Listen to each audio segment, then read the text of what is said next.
Hello and welcome to the SOFA series. Thank you so much for joining us. I'm Erin Selby. I'm the Director of Education and Training for UFCW Local 832. And before we get started, we always like to begin with a land recognition. As long as the sun shines, the grass grows, and the river flows, UFCW Local 832 acknowledges that we are gathered and work each day on ancestral lands, the traditional territory of the Anishinaabe, Cree, Oji-Cree, Dakota, and Dene people, and on the homeland of the Métis Nation. Our offices are located on Treaty 1 and 2 territory, and our work extends into Treaties 3, 4, and 5. We recognize the injustices done to the Indigenous people of this land and are committed to supporting and collaborating with Indigenous communities in the spirit of truth and reconciliation. Thank you so much for being here. Tonight, we're going to be talking about some different resources that you can use in the community. And joining me is Evan Crosney from the United Way. Evan, thank you for being here with us. Thanks for having me, Erin. It's a pleasure. Evan, what is your role at the United Way? So I work as the labor director for United Way Winnipeg and the Winnipeg Labor Council. A lot of folks don't know, but United Way and the labor movement have a long-standing history and partnership that goes back decades, all the way back, in fact, to the 1919 strike. And so ever since then, there have been partnership agreements between United Way and labor that have kept that relationship strong. And so United Way has a labor director to make sure that union members know the resources that are available in their community through United Way. They know about the importance of the services that United Way funds. They know who to reach out to when they might need those resources, and they know the importance of participating in their workplaces' United Way campaigns. So in my role, I split my time between United Way Winnipeg and the Winnipeg Labor Council at Union Centre, and work to keep that relationship strong. So Evan, tonight we're going to be talking about 211, and I think probably most people know what 911 is. That's emergency services. Some people in Winnipeg might be familiar with 311, which is the information that you might need through the city, but you're going to talk about 211. That's right. And 211 is a service that's available for free, confidential, 24/7, 365 days a year. And it's available to anybody in Manitoba in over 150 different languages. So, a lot of folks don't always know where to turn to when times are tough. When they need to access mental health resources, or when there might be a situation in their life that they just need a little bit of an extra hand figuring out. And 211 Manitoba is a fantastic resource that any community member, union member can turn to when they need that additional assistance. So we're going to talk a little bit today about what we might use it for. I'm really excited that I'll be able to share a couple of true stories as well about how 211 has been used. And hopefully folks will be able to come away with some practical ideas of how to use 211 in their own lives and spread the word in their workplaces as well. Well, thank you, Evan. I'm going to let you take it away, and I'm really interested to see everything you have to share with us. Thank you. Perfect. Thank you, Erin. So today we're going to be talking about 211 Manitoba. 211 is a tool for union members of UFCW Local 832, but it's a tool that can be used by anybody in their community, anywhere in Manitoba. So it's a great tool that what we're going to talk about today. And to give an overview of our presentation, I wanted to start by giving a quick overview of what 211 is all about. And then we'll go into a story about how 211 has been used and how folks can use 211 in their community. We'll talk a little bit about some of the services and the operators at 211 and how they make their services available. And we'll talk a little bit too about the history of United Way's partnership with the labor movement and what it means today practically for you and your job. So to start, United Way and the labor movement have a very strong history that dates back generations. United Way Winnipeg was founded in 1965, and labor was one of the original founding partners of United Way when it first came together. So when United Way was first founded, a lot of the relationships that came together to help build that relationship actually came out of the 1919 general strike. And those folks out of the strike worked together to found what was called the Community Chest. And that eventually became United Way later down the road. Since then, there have been partnership agreements between United Way and the Canadian Labour Congress and the Winnipeg Labour Council as well, here close to home. The Winnipeg Labour Council and United Way actually signed a new partnership agreement in 2021, and the Canadian Labour Congress and United Way signed a national partnership agreement in 2012, outlining some of the priorities of the Labour program and what our goals are for the future. And we're looking to get that signed in the coming year. So Labor's voice at United Way is also institutionalized. There is a position on Labor on the United Way Board of Trustees, and there's a Labor Executive Committee that guides how Labor participates in United Way. So we have lots of UFCW members and leaders who participate through those channels, and we're super pleased to be able to continue a strong partnership with UFCW as well. So Labor has a long-standing history with United Way. And in fact, Labor was one of the organizations that helped put together 211 in Manitoba when it first started years ago. But what exactly is 211 Manitoba, and how does it affect folks in the labor movement? Well, we know that knowing where to go to find help can be overwhelming for a lot of folks. And so the primary goal of 211 is to connect people, be they workers, community members, union members, friends, family, anybody with existing government, social, and health resources in their community. So essentially, the goal of 211 is to, we know there's a lot of services out there, but we might not always know exactly how to access them. And so 211 serves as a service that you can call any time of day or go online and know where you might need to turn when times get tough. So today we're going to talk about what we can do to empower members of our communities to access things like healthcare, social service programs, and as a union member, where you can redirect your coworkers or other folks at your workplace to find the supports that they might need during difficult times. We know as union members, our role and as community leaders, our role is to share the tools available in our communities and ensure that help is always available 24/7. And 211 is a great tool to make that a reality. So I wanted to start with a quick story about how 211 is used. And this is a true story about a worker who actually used 211 to be able to help share some resources with somebody in need in their workplace.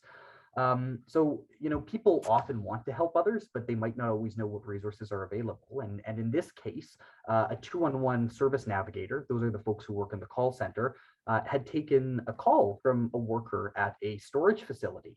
And this worker had expressed some concern to the operator on the 211 call, because he believed that the person was living in the storage locker and that they might need some help. He said that he believed that the individual had been evicted from his home and was now living in the facility. He noticed that there was a bed in there, that there was a stove element that could be a potential fire hazard, and wanted to know what he might be able to do to help. So the service navigator at 211 asked a couple of questions to start. So the service navigator asked, well, have you spoken with this person in the workplace? The worker said that they'd only spoken a couple times in passing, but as he'd seen a bed and a stove in the locker, he was worried, and there was an indication that it could be a workplace hazard. And what was able to happen was the service navigator, after chatting and discussing the circumstance and understanding what was going on, the service navigator was able to refer the worker to a few organizations that might be able to help folks who are experiencing poverty, experiencing homelessness, and struggling with the situation. And so the service navigator asked if they would be able to provide the 211 phone number and some resources to the individual, which they did. And then 211 was able to help provide assistance to that person who was in need. So how exactly does 211 work? Well, the heart of 211 Manitoba is a database that powers the website and informs the service navigators of how the service works. It's called iCarol. It's a system with over 12,000 records in the database. And all of those records are about agencies, local programs, different sites in Manitoba that are there to help. So the people who take these calls, the service navigators, they use the database to connect people with the help they need. And it's the same database that powers the 211 Manitoba website, which we'll chat about in a little bit. And what's great about this website is it is actively updated and it is accurate. So every year, our team at 211 Manitoba goes through and contacts the records in the database. They want to make sure that all of the information is still up to date, check and see if they've moved or if they've altered their hours. I'm sure we can all relate to during the COVID-19 pandemic, trying to go to a location or some sort of service and only to arrive and find that it's closed, as lots of businesses and services were closing and opening and changing their policies on a regular basis. So at 211, they make the effort to try and ensure that those records are updated regularly. And that's something that you don't find on search engines or on tools like Google. And the backbone of 211, this iCarol service, has been around in Manitoba for over 30 years. It used to be known as Contact, and it was a functioning health and social service database for decades in the province prior to its use in 211. So it's something that has a lot of history, and that has been a proven resource over many years.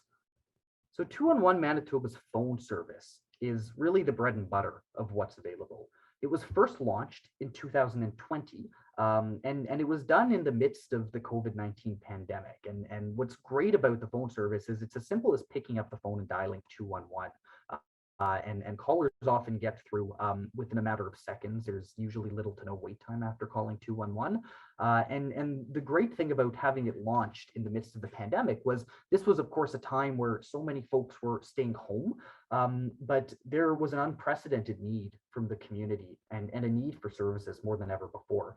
So having a phone line where you could talk to somebody directly from the comfort of your own home who could understand and empathize with your needs was critical and continues to be. But it was launched during that time in October of 2020 with federal funding and continues to operate to this day. When 211's phone service was initially launched, it was kind of expected that there might be 100 calls every week. But those call volumes fairly immediately increased to 400 per week as individuals sought help navigating those new life challenges we faced during the pandemic. And now call volumes are up to around 1,000 per week. So it is quite well used. Caller satisfaction is very high. 89% of people who call the 211 Manitoba phone line state that they are satisfied with their experience. And 75% of callers who we talk to report as feeling better prepared to deal with the issue that they called about as a result of their conversation with their service navigator. The top caller needs that we hear about are health. That makes up about 16% of folks who call, and that can be accessing healthcare facilities, knowing where to go for medical needs. Food and meals is right up there as well. So access to food banks or hampers, that was certainly a need that was exacerbated by the pandemic when a lot of folks were out of work and as a lot of people continue to struggle with poverty. Mental health and addictions, this can even be calling in to access counseling resources or know where to turn if you need some sort of mental health assistance. Housing at around 8%. This can be people looking for affordable housing options, finding a place to live, or people who are, experiencing homelessness and under housing, being able to access a bed and a place to sleep for the night. And income support and financial assistance. We get a lot of calls about that. And those can be calls from folks who are struggling to access their benefits and might need to know where they can turn for that, or who might need immediate financial support too. But of course, the calls aren't limited to this. Lots of the folks who call 211 call to access training opportunities and skills development, Indigenous services and resources, or legal assistance as well. Help accessing a community agency that might be able to provide those types of legal supports are important too. So I'd like to share another story with you about a caller in rural Manitoba who called 211. We know that there are a lot of services available in Manitoba, and for folks who are dealing with depression or anxiety, we know that those services exist, but a lot of people don't know where to turn for those services, where they might be based out of, or how to access them. So in this particular case, the 211 service navigator received a call from somebody in rural Manitoba who had a family member, a young family member, a young relative who was a teenager and was struggling with depression and anxiety. The caller was worried, and this was a youth who was living in a rural community, and the caller was wondering what services might be available for them. Because again, if you're living in a small town, you might know that there could be services available in Brandon or in Winnipeg or in Thompson, but in smaller communities, they might not always be there. So in this case, the service navigator empathized with the caller, thanked him for reaching out on his relative's behalf, and clarified what might be helpful. And eventually they settled on counseling is probably a good resource for this young person. And the service navigator was able to locate services available in Winnipeg, but specifically services that were available over Zoom and telephone, so that even though this young person was living in a rural community that was a little bit more remote, they'd still be able to have easy access to these services. So the service navigator provided the caller with a 24/7 crisis line for immediate assistance. And then the caller said that they were thankful for the suggestions. They were unaware of the options previously. And the service navigator finished the call by encouraging them to call again and to give the 211 phone number to their relative. So this was an example of even though if you're in a rural community in a remote part of Manitoba, those services are still available to you. So now I wanted to talk a little bit about how the call center actually operates, who it is, who are these service navigators, who's picking up the phone, and what training they receive, and how this service is specifically different from other phone numbers or other services that might be available.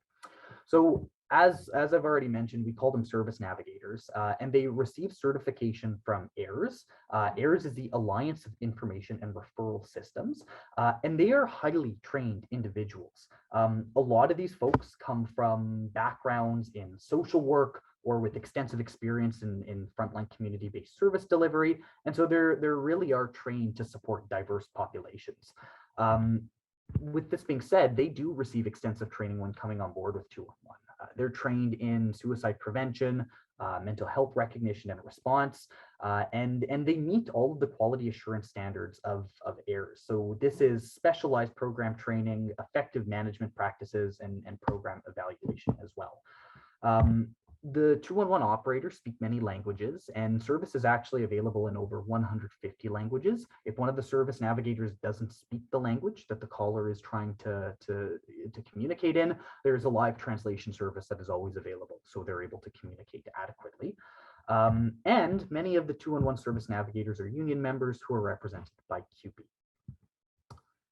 211 Manitoba also has a website. And as I mentioned earlier, the bread and butter of 211 is really the phone number. But we know that phoning isn't always an option.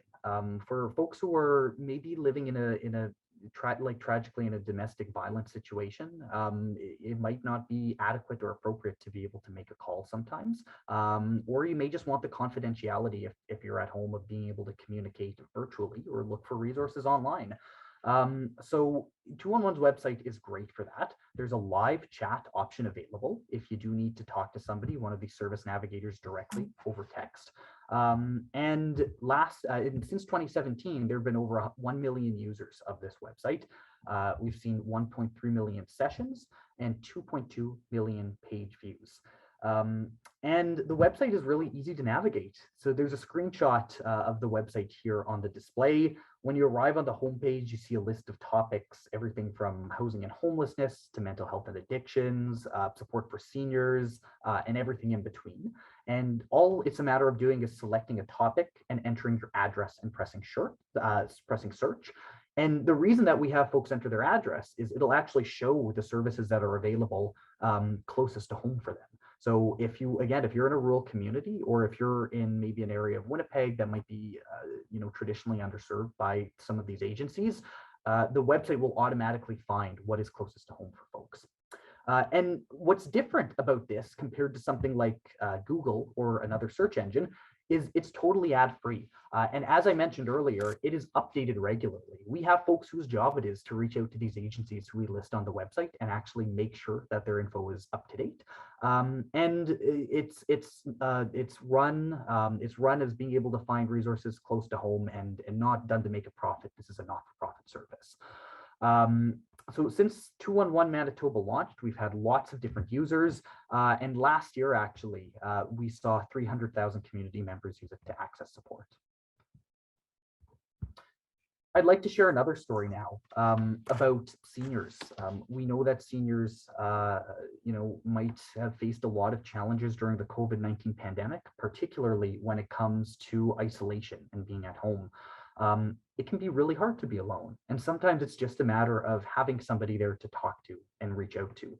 And so this particular story, a service navigator had received a call from a senior in Winnipeg who said that they had felt sad and isolated.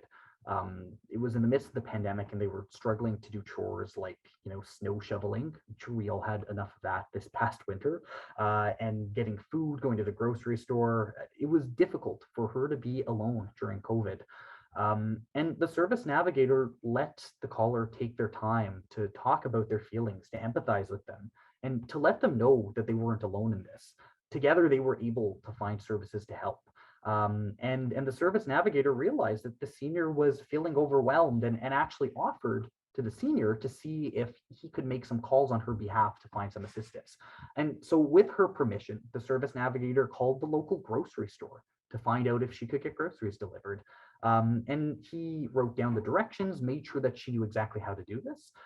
He called up a local snow shoveling service for seniors and gave her all of the details for that, and found some options to share with her to receive supportive counseling over the phone so that she didn't have to leave her home to get help and support during COVID, and would have a much needed tie to her community, even though she couldn't leave the house. So this is just an example of some of the lengths that the service navigators will go through to be able to help folks. And one of the reasons that we always encourage people, if they can, to call the phone number. The website is a great tool, but having somebody to actually talk to empathize with, and to understand your concerns directly can be so important. And this is just one of hundreds of examples of how 211 has been able to change people's lives. So while 211 Manitoba is run by United Way Winnipeg, we have some really great partnerships with other organizations. As Aaron mentioned earlier, it can be tough to know which number to call. We've got 911, we've got 311 in the city, and we don't always know where to call. And so many of the calls that 211 is getting are just folks who are looking to be referred or looking to know where to turn. So 211 has partnered with a lot of different organizations to find innovative solutions to meet the standards of community members. So for example, we've worked with the Winnipeg Police Service to support frontline staff in using 211 as a resource for addressing those non-emergency community needs. We've collaborated with the Winnipeg Regional Health Authority and Manitoba Harvest to create a food referral process for Manitobans in need of groceries. And actually, since launching, 211's made 178 food hampers to Manitoba Harvest on behalf of the WRHA. We've partnered with Manitoba Start and Peace Geeks, a web developer, to create an app for newcomers in Manitoba to get information and access the services they need to have a successful start in their life in Manitoba.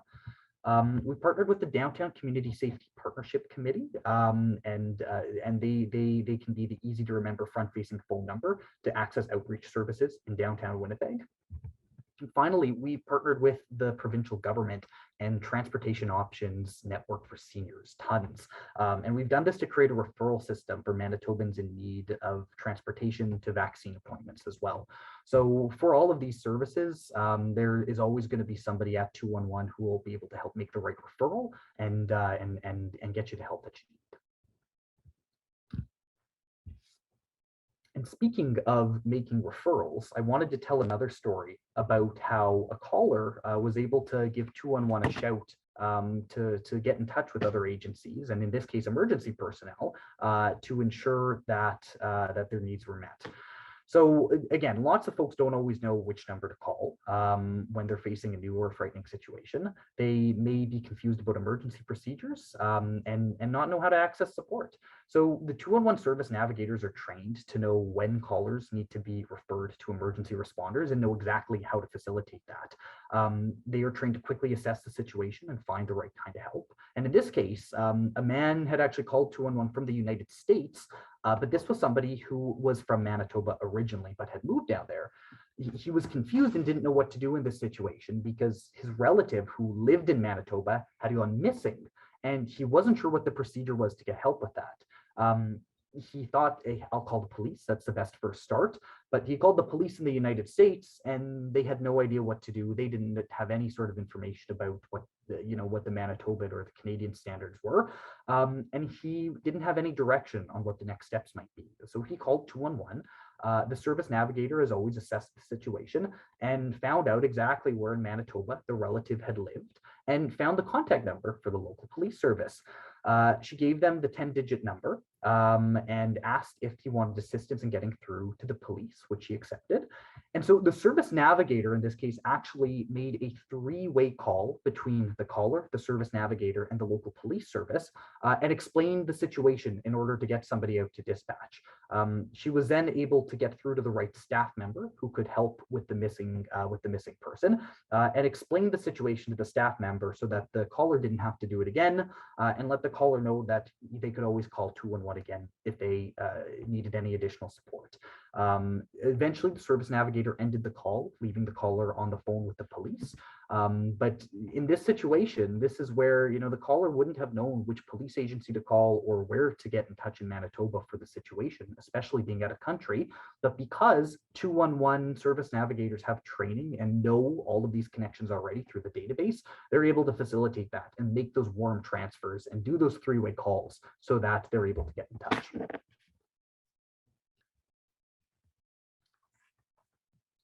Now that we have an idea of what 211 is all about, I wanted to talk about how we can spread the word in our community, how we can talk to other folks, our friends or family or other union members about how 211 operates and how we can spread words about how the service could be beneficial to them.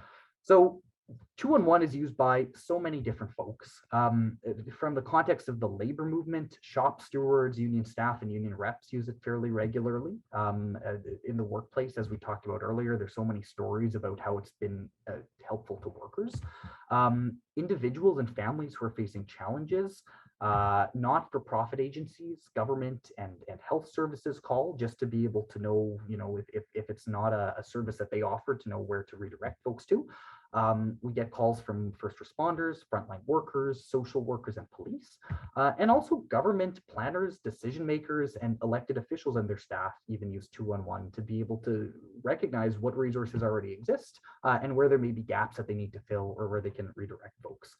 And 211 refers people for basic needs, work support and training, children, youth, and family support, physical and mental health resources, support for older adults and people living with disabilities, and access to services in non-official languages. And that can be language translation and interpretation. So even though, we talked about these stories earlier and some of the very common needs and phone calls that we get through 211, it can be everything and anything in between. Even if 211 isn't able to help, they likely will know where to direct you and how to get in touch with the right people. So this just gives you some ideas of where 211 may be useful in your community and who you can talk to refer. And it's also important that you spread the word about 211. Engage your community and spread the word there. If the service is only as accessible as people know about it. So engage your community by holding a 211 awareness presentation like this that can be facilitated by United Way, either by our labor program or presentations from our folks working directly with 211.